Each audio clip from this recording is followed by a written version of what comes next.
I'm Becky Brookman. I'm one of the co-chairs for Dorset Palestine Solidarity Campaign. And it's amazing to see how many of us are here this morning. So I just wanted to talk about, since I got involved with this, which was after the 7th of October, that's when Dorset Palestine Solidarity sort of formed and joined up and got together. I remember being at a rally in Weymouth, and there I was giving out shocking statistics of 11,000 civilians had been murdered by the IDF and the Israeli government. And I'm going to share with you some more horrific statistics. And I can't even believe I'm saying these words. You know, we're 18 months on, and this is where we are. So there's been more than 55,000 Palestinians murdered by the Israeli government so far, since the 7th of October.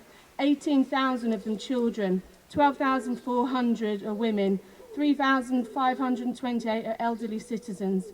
In Gaza, there have been 1,402 medical staff killed, 200 journalists, 800 from the education sector, and 203 UNRWA aid workers. In addition, there are 11,200 missing people, including 4,700 missing children and women. Now, these are horrific, absolutely horrific statistics, and that have accumulated over the course of the 19 months of continuous war and genocide under the watch and silence of the international governments and community, especially our government. So the last few days, the Israeli government have attacked Iran, and while the media is focusing on that, we've seen a refugee centre carpet bombed, and hundreds of refugees were killed, and all they were there doing was seeking food and aid. And again, silence and excuses from our government.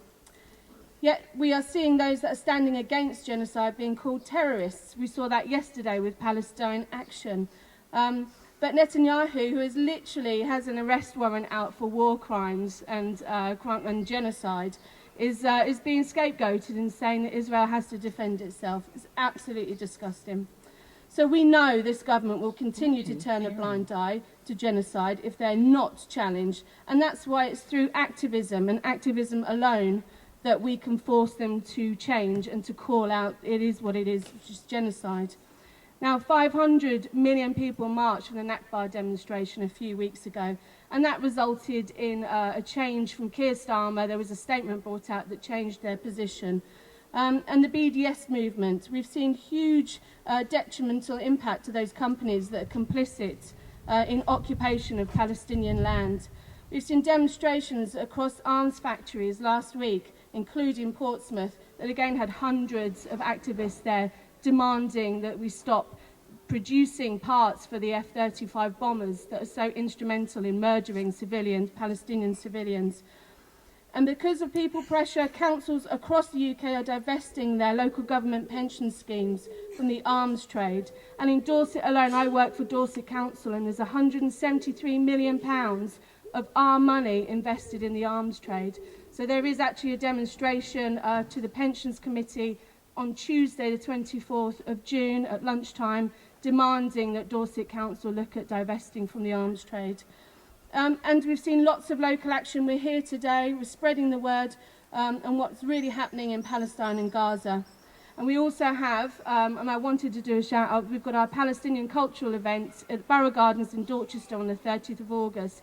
And that's going to be a real celebration of music, food and everything Palestinian. So come along to that. And that's how we spread the word, and that's how we get the government to change their position on things. But it's only by being active, only by being vocal, that we can change the narrative, and we have to keep on doing that until we get a free Palestine. Thank you.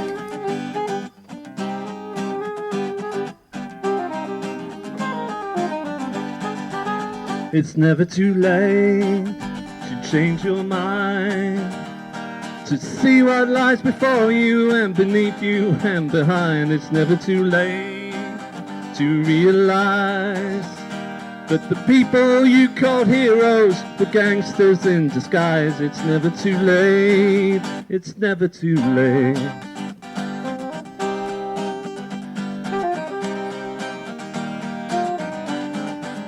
It's never too late to begin to see that 1,000 dying children will never make you free. And it's never too late to clean your hands of all the while your bank account exports to foreign lands. It's never too late. It's never too late.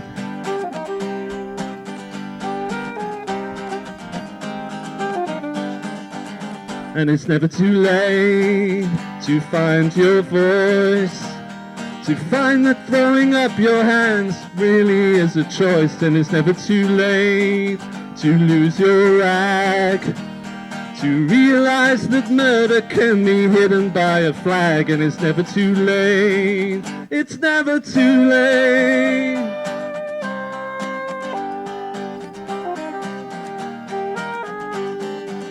It's never too late to see that these people they call animals are the same as you and me. It's never too late to recognize the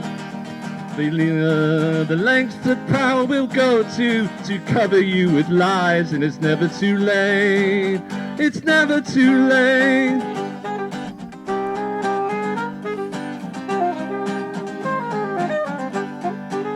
And it's never too late to learn the law, that everything has happened once before. And it's never too late.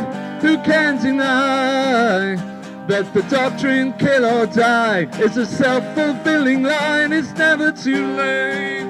Take another look at the man who says a child must die for something in a book. And it's never too late to realize the part we play in making weapons that's falling from the skies. It's never too late to speak your name, even while those around you think that killing is a game. And it's never too late to tear up the rules and free yourself from prisons. It's time to walk through walls. It's never too late. So much has been lost, so many slain, so dark the future of hatred and pain. But while Palestine cries and while love still survives, I can humbly surmise it's never too late to arise.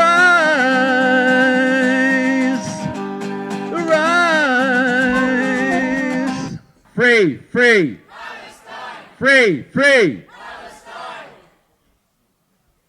Next we've got a poem to be read by Fiona Moyer. It's a poem by Rafat Alaria. If I must die, you must live. To tell my story, to sell my things, to buy a piece of cloth and some string.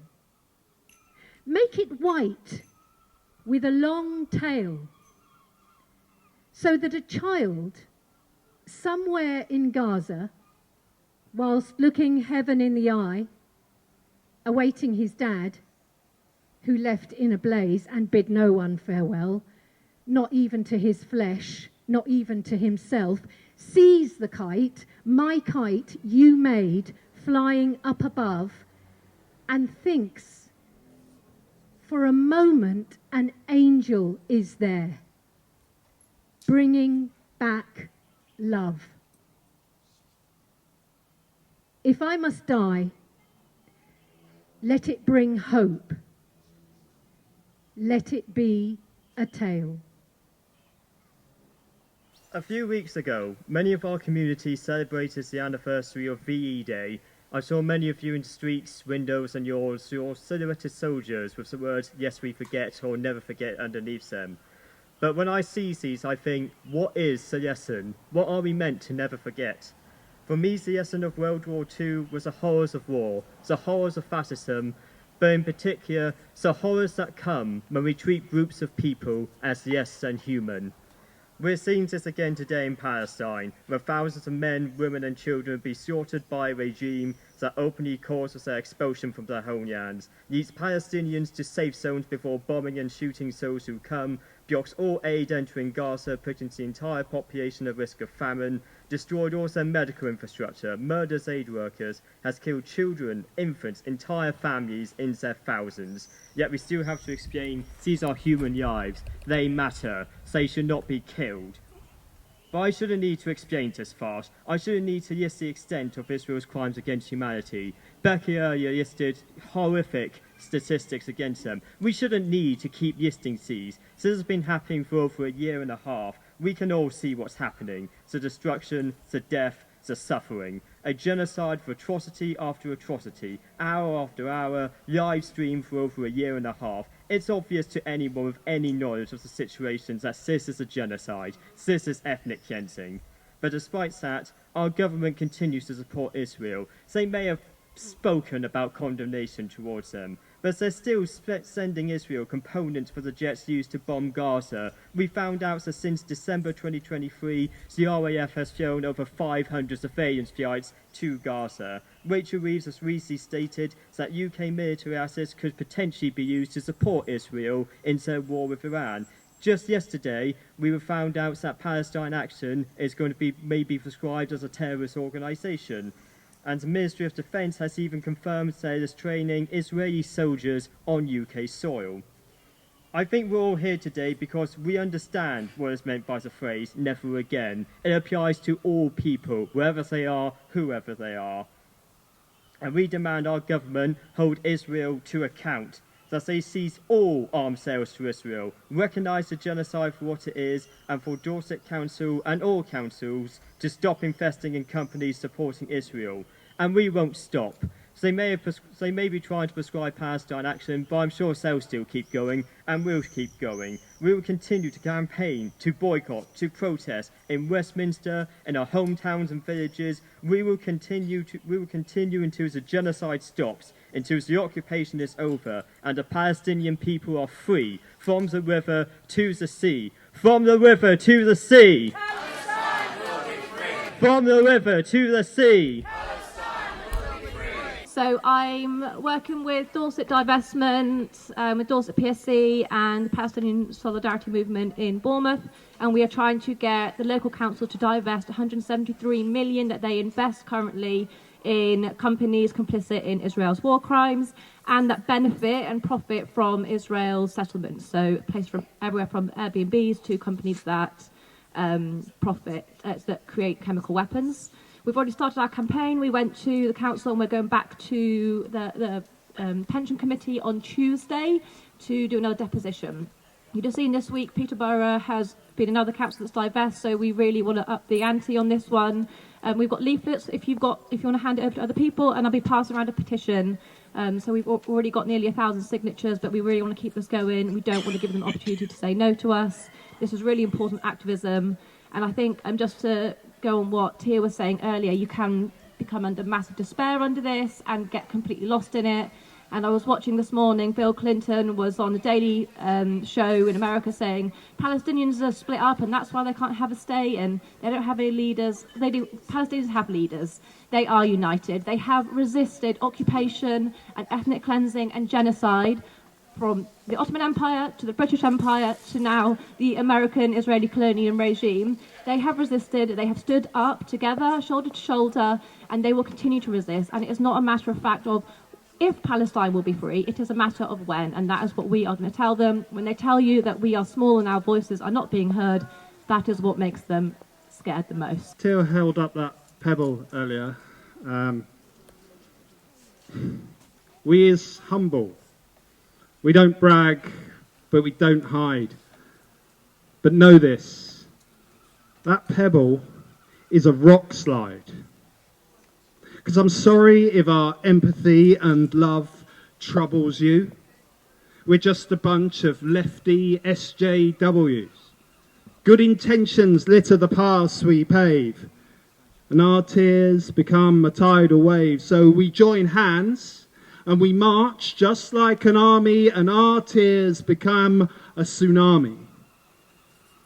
Because like the smallest acorn becomes the mightiest oak, we hide our truths in the sweetest joke. We fight our cause with broad smiles. And we walk in others' shoes for 1,000,000 miles. And not only that, we dance in them. And we invite them out. We become their friends. It's just the loving thing to do. And believe us when we say we do it for you too, if you were persecuted or ignored. We don't just do it because we're bored. An ickle baby gotta cry, cry, cry. No, we're standing up for the little guy, standing tall against the short-sighted. This liquor flame has been ignited. We will steal their weapons and make plowshares. Take their finest hours into peaceful years. And know this, there's no faith required for this miracle.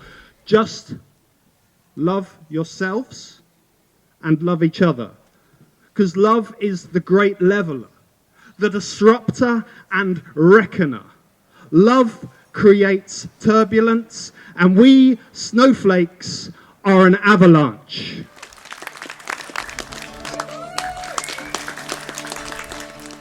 I don't want to sing about anger and hate. I don't want to sing about war and defeat. I don't want to sing about all those things I always sing about. Oh, I wish I could sing about love. Oh, I wish I could sing about love. Oh, I don't want to sing about war and greed. I don't want to sing about those we can't feed. I don't want to sing about all the things I always sing about. Oh, I wish I could sing about love. Oh, I wish I could sing about love. I don't want to sing about suffering and pain. I don't want to sing for another campaign. I don't want to sing about all the things I always shout about. Oh, I wish I could sing about love. Oh, I wish I could sing about love.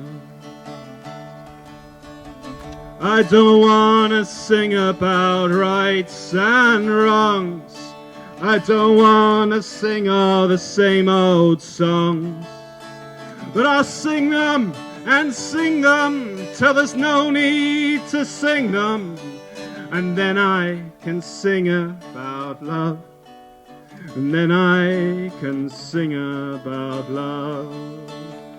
So we'll sing them and sing them till there's no need to sing them. And then we can sing about love.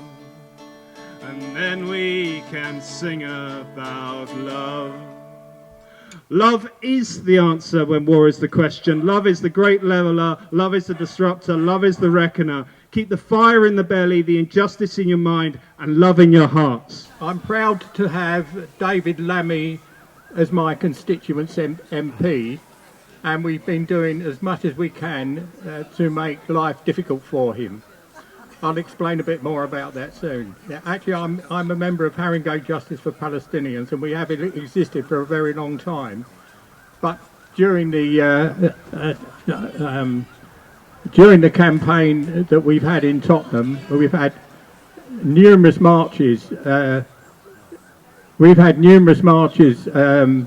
Against David Lammy and in support of Palestine, and the organisation in our area has grown dramatically over that time.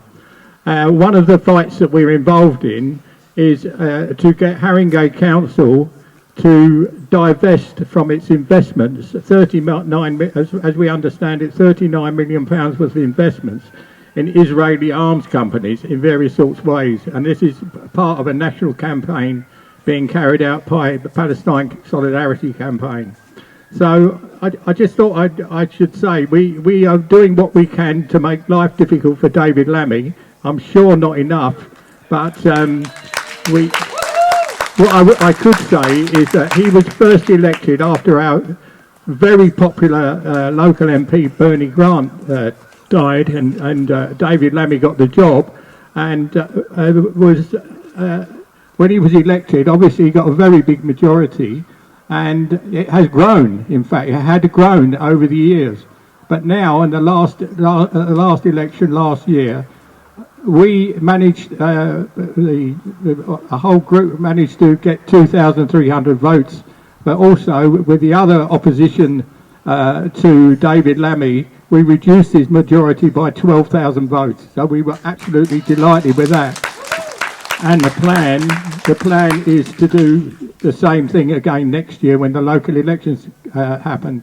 What I would say is that I think that we need to be building amongst the trade unions where real power lies in society. The fact that more and more people need to be talking to trade unions and one thing and the other who represent real people doing real jobs that make big profits for the employers. And if that becomes under threat, then there's a very good chance that they'll start moving their position. Anyway, so thank you very much, and putting on this really good demonstration. Thank you. This is a fable. It is an old fable from a different time and a different place, but it carries truths in it that apply to us today. Once there was, and once there wasn't, but today there is the story of a city that is under siege. It has walls all around and a big gate, and a road leading up to that gate, and on that road stands a huge giant. That giant won't let anything pass into the city and won't let anything pass out of the city. And this has been going on for a very long time. The city is suffering. They cannot trade with anybody. They cannot get access to their fields outside the city. They can't bring in food from somewhere else because that giant is blocking the road and won't let anything pass. There comes a point when the king of that city decides that something has to be done about it. So he calls for the gates of the city to be opened. And the gates are opened, and the king stands there and stares at the giant. And the giant stares back. But the king is not intimidated. He takes a step forwards, still staring at the giant, and another step forward, and another step forward. As he's taking his steps forwards, he notices that the giant is getting smaller. He's still staring at him, glaring eye to eye, but the king continues to march forward, and the giant gets smaller, till the point when the giant is almost the same size as the king, and the king continues striding forward. And the giant gets smaller and smaller and smaller. By the time the king has reached where the giant is standing, the giant is so small. The king picks him up and puts him in his hand, looks at him and says, "Who are you?" And the giant says, "My name is Fear." And the king says, "We are not afraid." And he flicks the giant from the palm of his hand. At that point, the king notices that there's another giant further down the road. He had been so fixated by keeping eye contact with this first giant, he hadn't noticed that down the road there was another giant. As all of this was happening, the citizens of the town had been watching from the town walls, and they saw what the king had done. And they said, "We can defeat that second giant." And a group of them goes to join up the king as a delegation, and they all take a step forward towards the second giant, who does not shrink.